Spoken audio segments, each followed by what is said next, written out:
ভৈরবের বিষয়টা কি হলো? বিষয়টা অলরেডি ক্লাইম্যাক্সেই আছে।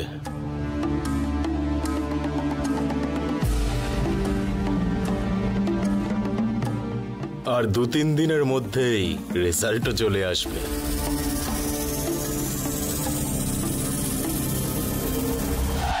রেজাল্টটা আমার ইচ্ছে মতোই হবে। বস বস বস বস বস, হাত দিন বস, হাত দিন বস, হাত দিন। উঠে আসুন, বুকে আসুন বস, বুকে আসুন, বুকে আসুন। কি দারুণ আইডিয়া দিয়েছেন বস, সত্যি দারুণ আইডিয়া দেন। মনে হচ্ছে আপনি একদম ভগবান তুল্য। কি ব্যাপার ভৈরব, তোকে এত খুশি দেখাচ্ছে? কি হয়েছে? বস, এখন যা বলবো সেটা শুনে খুশিতে একেবারে এখানে যারা আছেন সবাই আমাকে জড়িয়ে ধরে চুমু খাবেন। এমন কি ব্যাপার? শিবানী যে আমাকে তার নিজের দাদা বলে মনে করছিল,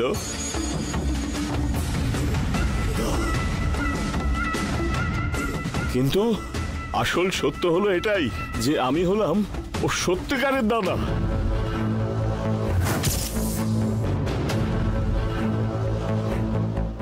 শিবানী আর আমার দুজনেরই বাবা হলো একজন। শিবানীর মা আমার বাবার হলো দ্বিতীয় স্ত্রী। হ্যাঁ, আর আমার মা আমার বাবার প্রথম বউ।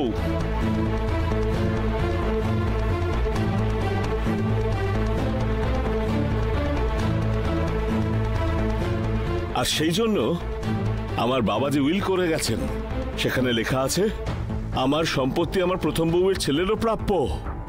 মানে হলো সেটা আমিও পাবো।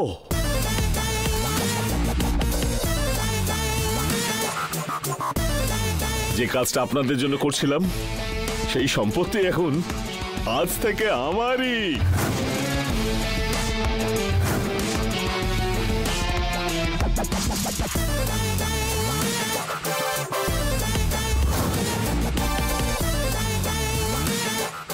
এই সব কিছুই আমি জানি ভৈরব। তোর বাবা দীঘার একটা স্কুলে মাস্টার ছিল।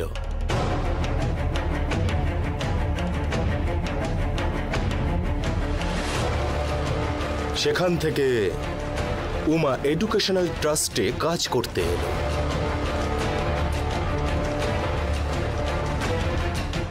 ওনার কাজ দেখার পর সেই ওনার educational trust, company, school, transport company এই সব কিছুর সাথে নিজের মেয়েরও বিয়ে দিয়ে দিল।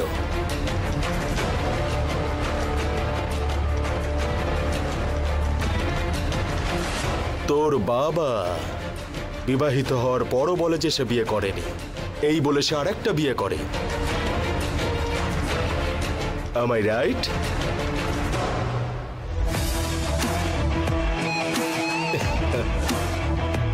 এই বিষয়টা তুই কলকাতায় আসার আগে থেকেই আমি জানতাম রে ভৈরব। আমি যখন দীঘায় গিয়েছিলাম তখনই তোর ব্যাপারে পুরো হিস্ট্রি কালেক্ট করে নিয়েছি। আর এইসব আমাদের রকি করেছিল।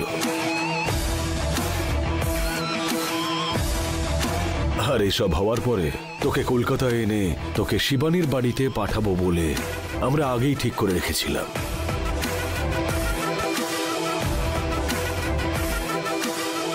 আর রকি এমন ভাবে টাকাটা ফেলেছিল যাতে তোর দেখে একটু লোভ হওয়ার মতন একটা সিচুয়েশন হয়। ও তার মানে এই সমস্ত ঘটনার ডিরেক্টর হলেন আপনি?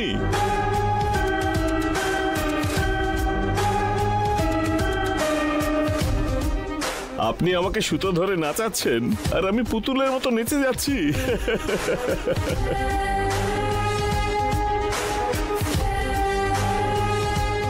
আচ্ছা, এরপর থেকে ঠিক কি করতে হবে সেটা আপনি আমায় বলে দিন বস।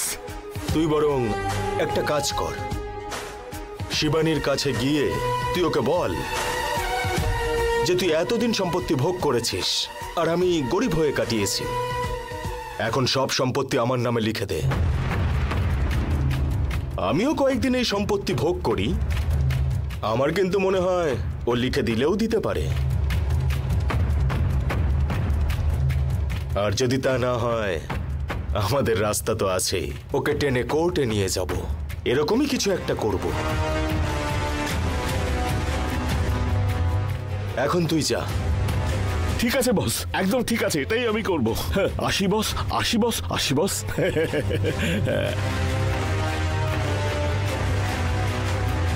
পুরো সম্পত্তি ওর নামে করে দিলে আমাদের কি লাভ?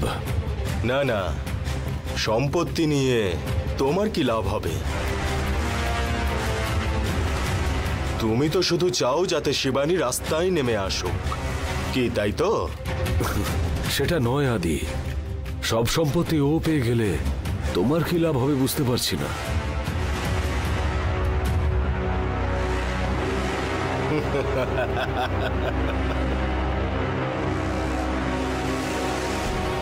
সেটারও একটা ব্যবস্থা করে রেখেছি। ওকে শিবানীর বাড়িতে পাঠানোর আগে আমি একটা খালি বন্ড পেপারে ওকে দিয়ে সাইন করিয়ে রেখেছি।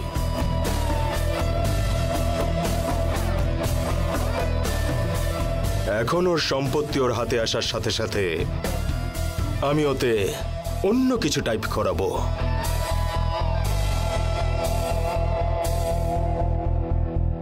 Uma educational trust, Uma industries, Uma transports, এই তিনটে কোম্পানি ও আদিকে ৯৯ বছরের জন্য লিজে দিচ্ছি বলে লেখা থাকবে। আর সেটার জন্য বছরে কত টাকা লাগবে সেটাও আমি একটা অ্যামাউন্ট ফিক্স করেছি। ও সাইন করেছে, সো সম্পত্তি ওর নামে ট্রান্সফার হয়ে গেলেই অটোমেটিক্যালি আমার নামে ট্রান্সফার হয়ে যাবে।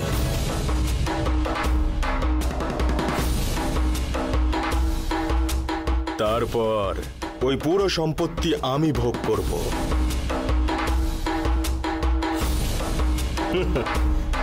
না না, শুধু আমি না, আমি, আমার সন্তানেরা, আমার নাতি নাতনিরা সবাই সে সম্পত্তি ভোগ করবে।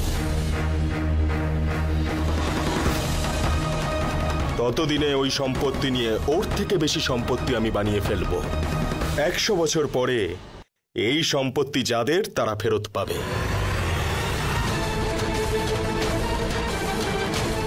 আর তখন ও থাকবে না, আর ওর বংশেরও কেউ থাকবে না।